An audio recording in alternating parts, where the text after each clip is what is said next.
제가 가정용 어떤 배터리를 이렇게 두꺼비 집 이제 전원이 나갔을 때나 이렇게 뭐 어떤 비상용으로 원래는 이렇게 그 인버터 발전기를 통해서 발전을 해야 되는데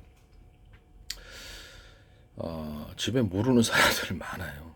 그것도 또 번거롭고 또 그래서 이렇게 어떤 여자들 요새 1인 가구가 천만 1인 가구가 지금 많잖아요. 서울에만 해도 35%래는데 그래서 그냥 아예 배터리를 연결을 하면 곧바로 전기가 들어오거나 스위치만 올리면 두꺼비 집의 전원이 자동으로 들어가거나 하루 정도는 버틸 수 있는 이런 배터리 만들면 어떻겠냐고 제가 말씀을 드렸어요. 이거는 의외로 쓸 때가 많아요. 이게 용량에 따라서 가격이 틀리겠고요. 그래서 이렇게 컴퓨터 같은 것도 이제 외부 전원 그 어떤 한전위에서 이렇게 공급은 전력회사에서 공급하는 전기가 끊어져도 이 배터리를 통해서 안정적으로 축전된 배터리를 자동으로 공급을 할 수 있어요. 그러면 이렇게 중간에 꺼져가지고 하드디스크가 좀 스크래치를 입는다든지 그 컴퓨터의 여러 가지 부품에 갑작스럽게 전력이 나가면 생길 수 있는 여러 가지 고장 원인들을 해결할 수 있다라고 제가 말씀을 드렸습니다. 그래서 컴퓨터 이제 내장 배터리 아니면 그 외장 배터리를 통해서 전력을 안정적으로 공급하자. 그러면 항상 일정한 전력을 유지할 수 있다라고 제가 말씀을 드렸죠. 이걸 했더니 현대기아차에서 또 아니나 다를까 집안에서도 집 밖에 광고 나왔는데 배터리를 지금 만들겠다고 이렇게 하시는 것 같은데 일단 만들기가 쉬워요. 근데 남의 그 팬티 하나에 구멍 뚫어가지고 전 세계에 특허 났듯이 남의 기술과 아이디어 이런 지적재산권을 하시면 안 된다고 다시 한번 말씀을 드립니다. 현대기아차는 일단 격벽 시스템, 자동차 배터리를 격벽으로 이렇게 시스템 만들어서 외부 충격에 보호를 받고 얼마 전에 택시 운전사도 십몇칠 전에 외부에서 충돌을 겪고 나서 자동차의 급발진을 겪었단 말입니다. 그래서 이제 약간 그 뭐랄까 전해질 액상의 그 어떤 단점이죠. 그래서 출렁거리는 이런 문제 때문에 그로 인해서 과전압이 생기는 과전류가 흘러서 아마 그 소프트웨어를 건드렸던 것 같은데 이런 부분을 제가 해결하기 위해서도 어떤 일단 격벽 시스템 만들고 그 안에서 겨울이든 추우든 덥든 춥든 상관없이 일정한 온도를 유지할 수 있도록 냉난방 시스템. 너 추우면 그냥 냉방, 더우면 냉방, 그다음에 추우면은 난방 이렇게 히터를 좀 틀어서 따뜻하게 해서 배터리의 출력이 겨울에는 떨어지는 단점을 해결하자 했더니 YTN에서 어떤 중소기업자가 이걸 하시더니 YTN은 뭐 플라스틱 창문하고 자꾸 많이 합니다. 뭐 좌표 방식도 하시고 기술 엄청 많이 들어갔어요. 그래서 이게 뭐 정보와 관련된 곳인데 이래도 되나라는 제 페이스북에 국정원 그다음에 그다음에 카이스트 그다음에 현대기아차 그룹 그다음에 한화그룹 이렇게 방산기업 LG그룹 그다음에 그 뭐 행정안전부 노동부 그다음에 그 경찰청 이런데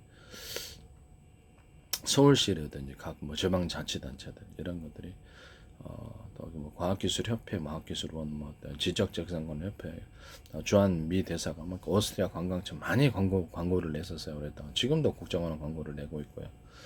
그래서 그런가 페이스북에 5천 명 정도 회원이 되는데 외국 회원들이 대다수고 그다음에 거기다 유튜브 주소를 써놨어요. 조회수가 낮은데도 불구하고 실만 발표하면 그 뉴스에게서 YTN 같은 데 이렇게 보도 기타 다른 데도 나옵니다. 그래서 제가 기술을 발표해서 제 기술이니까 제가 만들었으니까 제가 알죠. 제 기술은 이제 일반 사람들은 그걸 잘 모르더라도 저는 이제 제가 만들었기 때문에 기술을 다 공개는 안 하죠. 그래도 저는 금방 눈치채고 알거든요. 현대 기아차도 지금 가정용 배터리라든지 또는 사무실에도 배터리 쓸 수 있을 거 아니에요. 휴대용 배터리 밖에 나가가지고 인버터 발전기를 갖고 갈 수는 없잖아요. 밖에 야외에 나가는데. 그래서 220 딱고기 꽂으면 곧바로 배터리로 할 수 있는 이런 것을 제가 말씀을 드렸었어요. 이런 거 하시면 안 되는데 현대기아차에서 또 이제 이걸 배터리를 미 시장이 굉장히 클 거예요. 전 세계적으로 220이나 110 곧바로 꽂을 수 있는 배터리 하면은 그래서 이거 꽤 전 세계 시장에 있어서 어마어마하죠. 그래서 이 부분을 제가 다시 한번 문제를 제기합니다. 개인적으로는 소송이 좀 어렵고 현대기아차 아마 뒤져보면 제 기준은 엄청 또 다른 데서도 자동차 회전축에 있어 구동에 있어서 회전축에다 대남 매듭 구조, 마디 구조, 넌제라든지 기타 뭐 전기차의 어떤 전원 공급 방식이란 충전 방식 이런 것들도 다 이렇게 들어가 있지 않을까라고 예상을 해봅니다. 네. 모터 돌리는 데 있어서 서로 전기선 안에 서로 굵기가 틀린 여러 개의 전기선이 들어가서 모터를 돌려준대 전기차 같은 경우에 뭐 이런 것들도 제 말씀을 드립니다. 제가 뭐 휘발유하고 산소를 따로따로 이렇게 보관을 해서 그것을 산소를 공급하는 안을 이렇게 휘발유라든지 각종 산소를 온도를 높이고 그것을 자동차다 그러면 쓸 분량만 섞어줘 가지고 연소실로 보내는 난을 말씀을 드렸어요. 그랬더니 이거 이제 기술 구조를 피하기 위해서 보다 많은 공기를 외부에서 빨아들여서 그 연소실로 보내는 이런 기술을 발표하시더라고요. 그래서 어이가 좀 없긴 한데 문제 제기만 합니다. 문제 제기만 하고 뭐 플라스틱 창문도 발표를 하면서 뭐 YTN에 보도가 나오고 좌표 방식도 내가 얘기를 하면 좌표 방식이 또 상하수도에서 좌표 방식으로 둔갑을 해서 나오기도 하고 좌표 방식 전 세계를 수백조 번에 수천조 번일로 가로 세로로 쪼개고 1cm 단위로도 하늘 위로 땅 밑으로 바닷속 여기까지도 가능 우주까지도 가능하고요. 인공위성의 또 실시간 어떤 이동 방향과 그 속도 다음 도착 지점을 예상할 수 있고요. 그래서 요격을 할 수가 있습니다. 굉장히 GPS를 대신해서 이렇게 할 수 있고요. 이 팬티 하나의 구멍 뚫어 전 세계 특허나잖아요.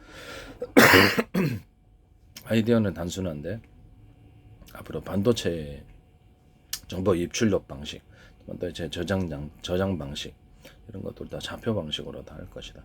얘는 CCTV도 좌표 방식으로 모든 사물을 볼 것이며 CCTV도 사람의 가로 세로 그러니까 가로 세로 이렇게 면적들 이런 것들을 봐서 체중까지도 분별할 수 있습니다. CCTV가 그 사람의 특징을 정확히 파악해낼 수 있어요. 이렇게 좌표 방식으로 들어갔기 때문입니다. 이제 앞으로는 모든 것이 이렇게 자율주행 차량, 그다음 무인 어떤 자율주행 차량과 로봇들 이런 것들도 좌표 방식으로 들어가고 컴퓨터 안도, 그다음에 TV 안, 이런 가전제품이나 A사 레이더 안에서도 좌표 방식으로 다 모든 정보가 입출력되고 저장되고 좌표 방식으로 고장을 진단하고 이렇게 된다는 거죠.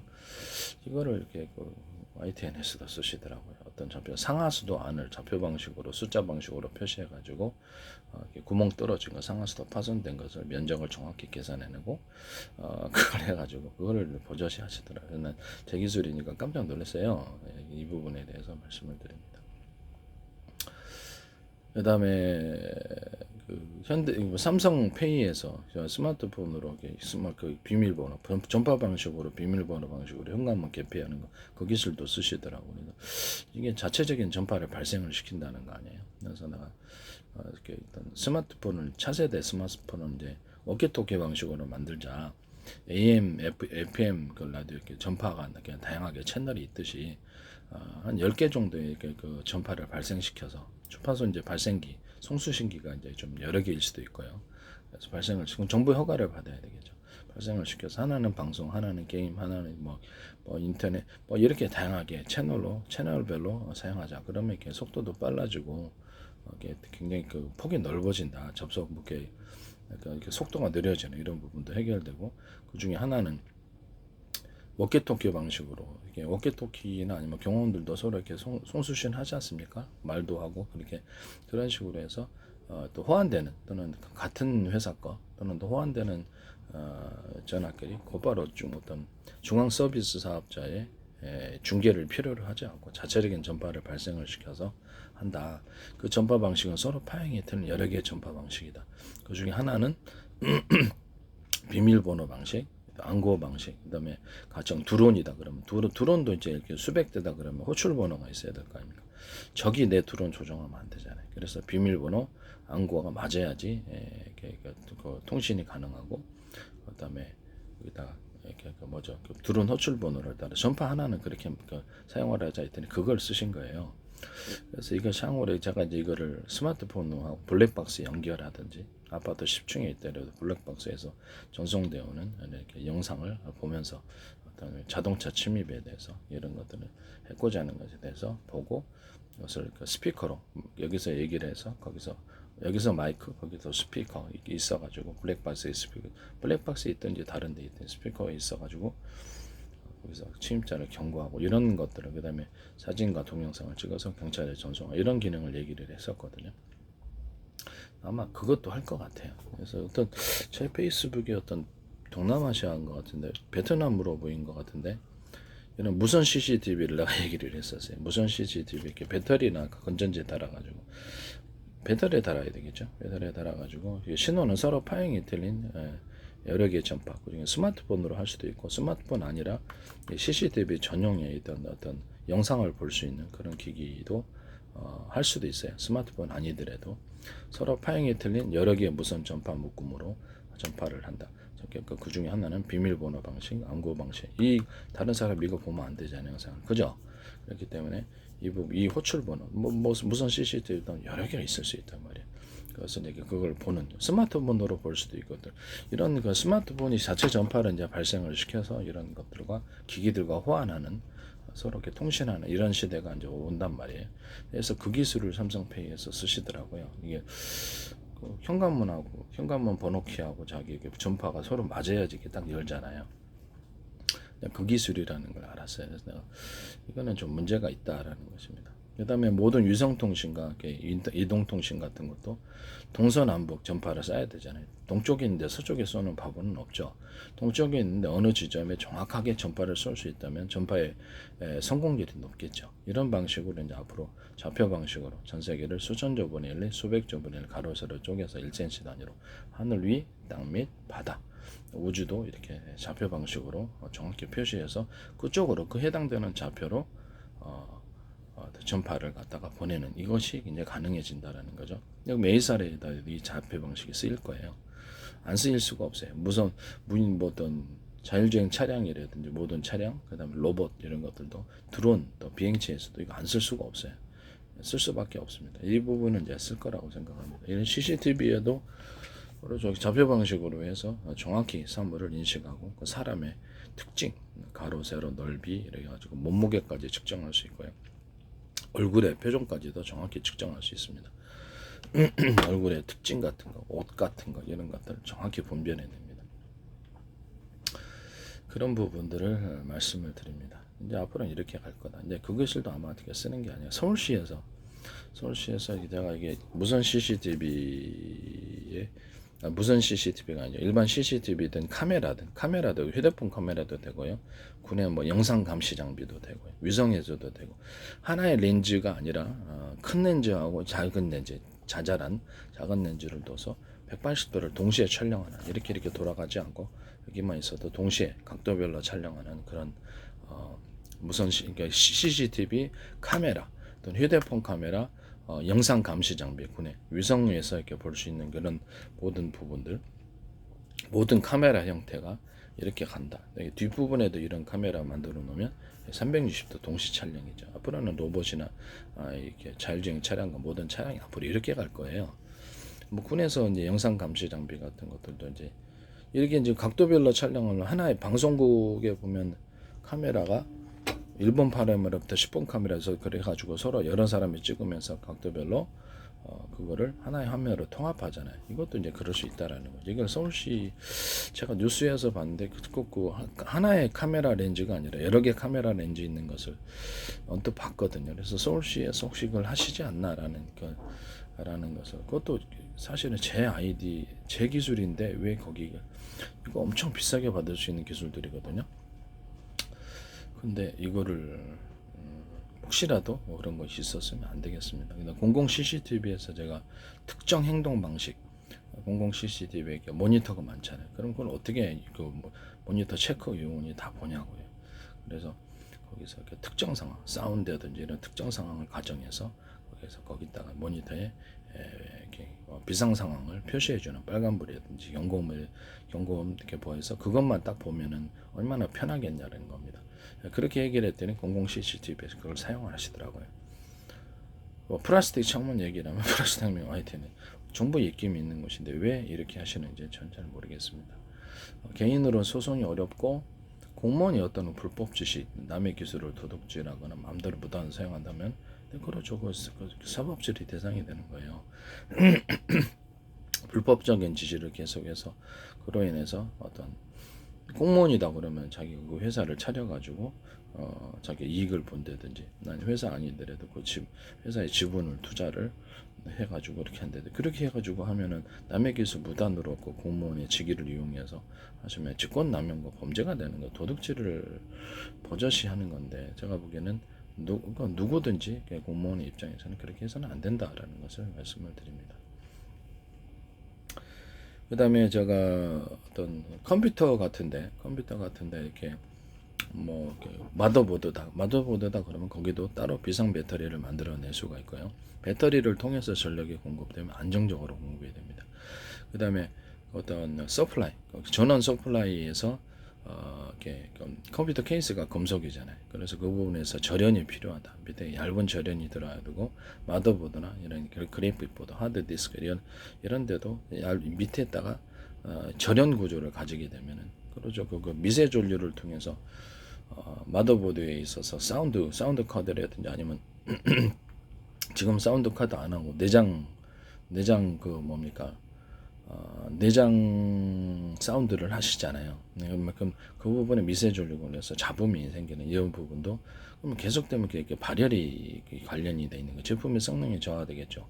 항상 미세 전류가, 그래서 이런 부분 절연 구조를 가져가는 이런 컴퓨터 모든 기판에 사용될 수 있어요. 보일러도 그렇고 로봇도 그렇고, 미세 전류가 이제 금속을 통해서 흘린다면 얼마든지 그런 것이 기판이 파괴되는데, 그리고 소프트웨어가 파괴되는데, 전기자동차 같은 게 충격을 외부에서 택시가 그 추돌을 사고를 일으킨 다음에, 그 다음에 어떤 뭐라 그럴까, 급발진 이런 사태를 겪었다. 188km 달렸다 그러더라고요, 시내에서. 그래서 이렇게 사고를 무사히 멈추긴 했는데, 이게 이제 외부 충격으로 인해서 그렇게 미세전류 관전함이 흘러서, 제가 전기 자동차에도 그러면 운영체제, 적어도 기판과 관련된 이런 부분, 핵심적인 부분을 보호하기 위해서 그것은 배터리를 따로 만들어서 거기 전원을 안정적으로 공급하고, 외부에서 과전류가 이렇게 흘리게 되면은 그것을 딱 차단을 시키는 이런 식으로 이렇게 감지 시스템을 만들자.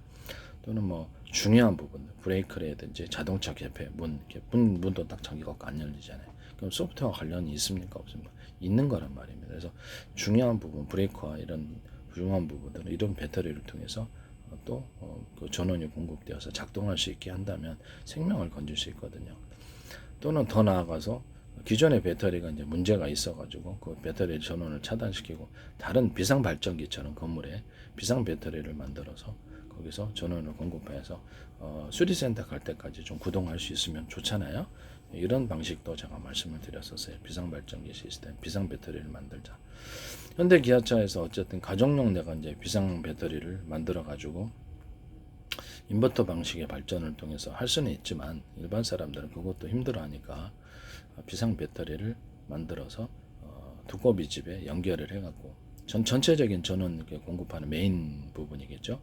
그 부분이 하거나, 아니면 컴퓨터 나갔을 때 컴퓨터에 배터리를 공급을 해주는 식으로 이렇게 들어가자라고 했더니, 그 기술을 아마 또 하시는 것 같아요. 집 안에서도 집 밖에서도 배터리를 안정적으로 딱 광고를 보고 이거 문제가 있다고 저는 생각을 듭니다. 저는 문제제기만 하겠습니다. 현대 기아차를 아마 살펴보면 제 기술 엄청 많이 들어갔을 것 같은데, 남의 기술을 무단으로 사용하는 건 범죄입니다. 그래서 지금은 뭐 딱 그렇다 저렇다 이렇게 말을 제가 못하겠습니다. 그래서 저한테 기술 사신 분들이 이거는 문제를 제기하거나 또 해결할 것이다 라고 생각하고 있습니다. 개인으로서는 소송이 어렵습니다. 다만 기도만 하고 있습니다. 네. 어쨌든 뭐 누가 됐든 간에 남의 기술을 도둑질에 성합하죠. 그건 도둑질입니다. 그래서 도둑질을 통해서 어떤 것을 해서는 안 되겠다라는 것을 말씀을 드립니다.